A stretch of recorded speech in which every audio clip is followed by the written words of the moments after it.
What is good, Boom Bap Nation? It's the Boom-BapHistorian. I'm back for another album review, and this is going to be a project from Maze Overlay. This was released on 5/9/25, and it's entitled Vintage Lord.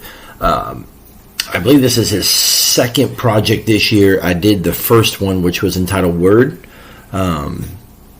So I did the review for that one, and here we are for the newest project, Maze Overlay Vintage Lord. You can find this on streaming services such as iTunes, Apple Music, YouTube Music, and as always, it's available on his website, his Bandcamp page there. And if you scroll through, you'll see some of his purchases on my Bandcamp page, and you can click on that and go to his page. This album here is $19.92 on his website. So, but obviously, I mentioned before, I'm a big fan of Bandcamp because the money goes straight to the artist. But nonetheless, let's dig into this one. And you know, I've always enjoyed the Maze's music.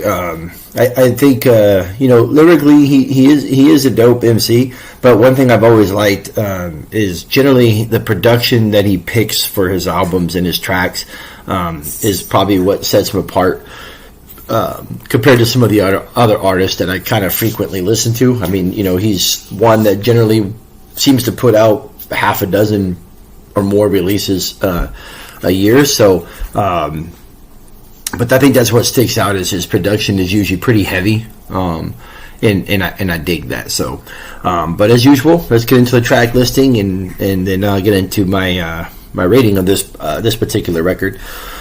So it starts off with the intro, the Vintage Lord intro, Age Gracefully. The first really dope track I enjoyed was Lowdown, followed by Queens, Man and Mystery, another really dope track. One of my favorite, if not probably my favorite track on the album is Checkered Flag featuring Swab. A really dope album with cuts. Illuso, Fashion Week is an interlude. The classics, Lost Generation, Late Bloomer, The Square, End of an Era, and then it ends off with the really dope Stay Golden. So that rounds out the track listing. Overall, I like with most Maze albums, I just dig the production. I like the albums.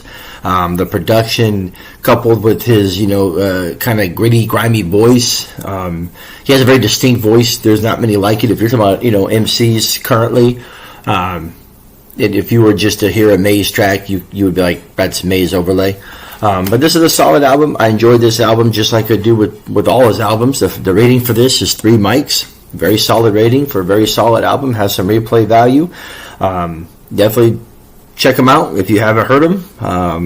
If need be, go straight to the tracks that I mentioned, or again, go to his Bandcamp page and check out all his projects. You won't be disappointed. There's a few on there that were contenders from the album of the year. In the 2024 year, 2023 year, there was some really, really dope projects that he put out that were very, very high on my list. So once again, Maze Overlay, Vintage Lord, released on May 9th, 2025. 3 mics. As always, like, subscribe, stay tuned. More album reviews coming.